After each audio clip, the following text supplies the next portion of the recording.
ಸ್ನೇಹಿತರೆ, ತಮಟಕಲ್ಲು ಶಾಸನದ ಪರಿಚಯವನ್ನು ಇವತ್ತು ಮಾಡಿಕೊಡ್ತಾ ಇದ್ದೀನಿ.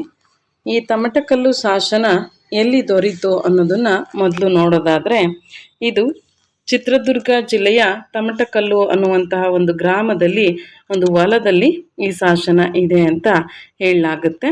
ಇದು ಚಿತ್ರದುರ್ಗ ಜಿಲ್ಲೆಯ ಒಂದು ತಮಟಕಲ್ಲು ಅನ್ನುವಂತಹ ಗ್ರಾಮದ ಹೊಲದಲ್ಲಿ ಈ ಶಾಸನ ಇದೆ ಅಂತ ಹೇಳಲಾಗಿದೆ.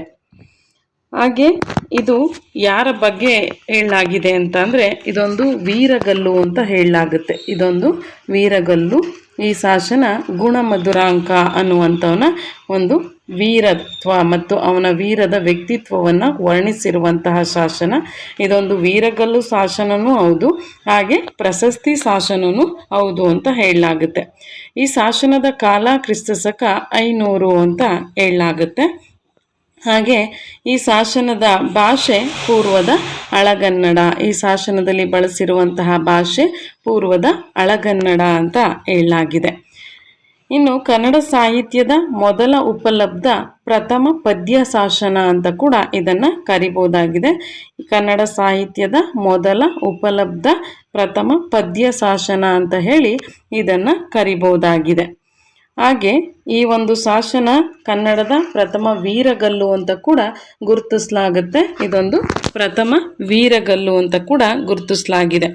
ಇನ್ನು ಈ ಶಾಸನದ ಒಂದು ಪದ್ಯ ಹೇಗಿದೆ ಅಂದರೆ, ಪಣಮಣಿ ಅಂತು ಬೋಗಿ ಪಣದುಣ್ಮಣಿ ವಿಲ್ಮನದೊಲ್ ರಣಮುಖದುಳ್ ಕಾಲನರಿಯರ್ಕುಂ ಮನಿಂದ್ಯ ಗುಣನ್ ಪ್ರಣಯಿ ಜನಕ್ಕೆ ಕಾಮನಸಿತೋತ್ಪಲ ವರ್ಣನವನ್ ಗುಣಮಧುರಾಂಕ ದಿವ್ಯ ಪುರುಷನ್ ಪುರುಷ ಪ್ರವರನ್ ಅಂತ ಹೇಳಿ ಕೊಟ್ಟಿದ್ದಾರೆ. ಈ ಪದ್ಯದ ಒಂದು ಸಾರಾಂಶ ನೋಡೋದಾದರೆ, ಹಣೆಯಲ್ಲಿ ರತ್ನವನ್ನು ಹೊಂದಿರುವ ಆದಿಶೇಷನಂತೆ ಮಹಾಭೋಗಿಯು ಹಣೆಯಲ್ಲಿ ರತ್ನವನ್ನು ಧರಿಸಿರುವ ರಾಜನಾದರೂ ಬಿಲ್ಲಿನಂತೆ ಬಾಗುವ ವಿನಯಶಾಲಿಯು ರಣರಂಗದಲ್ಲಿ ಯಮನಂತಿರುವವನು ಶತ್ರುಗಳನ್ನು ಸಹ ನಿಂದಿಸಲು ಸಾಧ್ಯವಿಲ್ಲದಂತಹ ಗುಣವುಳ್ಳವನು ಪ್ರಣಯಿಗಳಿಗೆ ಮನ್ಮಥನಂತಿರುವವನು ಕಪ್ಪು ಬಣ್ಣದವನೂ ಆದ ಗುಣಮಧುರನು ದಿವ್ಯ ಪುರುಷನು ಪುರುಷ ಶ್ರೇಷ್ಠನೂ ಆಗಿದ್ದಾನೆ ಅಂತ ಹೇಳಿ ಗುಣಮಧುರಾಂಕನ ಬಗ್ಗೆ ಇಲ್ಲಿ ವರ್ಣಿಸಲಾಗಿದೆ. ಈ ಶಾಸನ 4 ಸಾಲಿನಲ್ಲಿದೆ. ಪ್ರತಿ ಸಾಲಿನಲ್ಲಿ 17 ಅಕ್ಷರಗಳಂತೆ 4 ಸಾಲು ಬರುತ್ತೆ. ಒಟ್ಟು 68 ಅಕ್ಷರಗಳು ಈ ಸಾಲಿನಲ್ಲಿ ಇವೆ. ಈ ಶಾಸನ ಪದ್ಯ ಅತ್ಯಷ್ಟಿ ಛಂದಸ್ಸಿನ ಕನಕಾಬ್ಜಿನಿ ವೃತ್ತದಲ್ಲಿದೆ ಅಂತ ಹೇಳ್ಬೋದು. ಅತ್ಯಷ್ಟಿ ಛಂದಸ್ಸಿನ ಕನಕಾಬ್ಜಿನಿ ಅನ್ನುವಂತಹ ಒಂದು ವೃತ್ತದಲ್ಲಿ ಈ ಒಂದು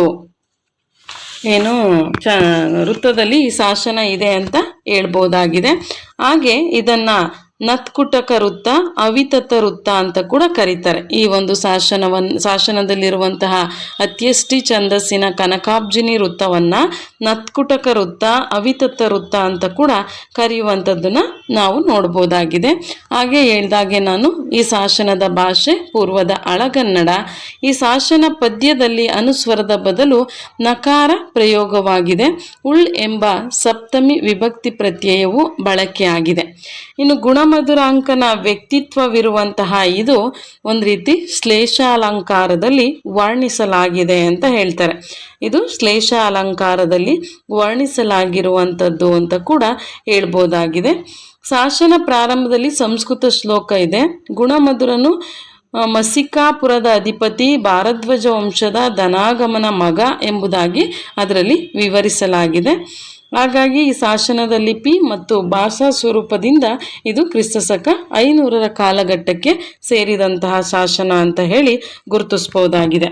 ಇದಿಷ್ಟು ಕೂಡ ತಮಟಕಲ್ಲು ಶಾಸನದ ಒಂದು ಪರಿಚಯ.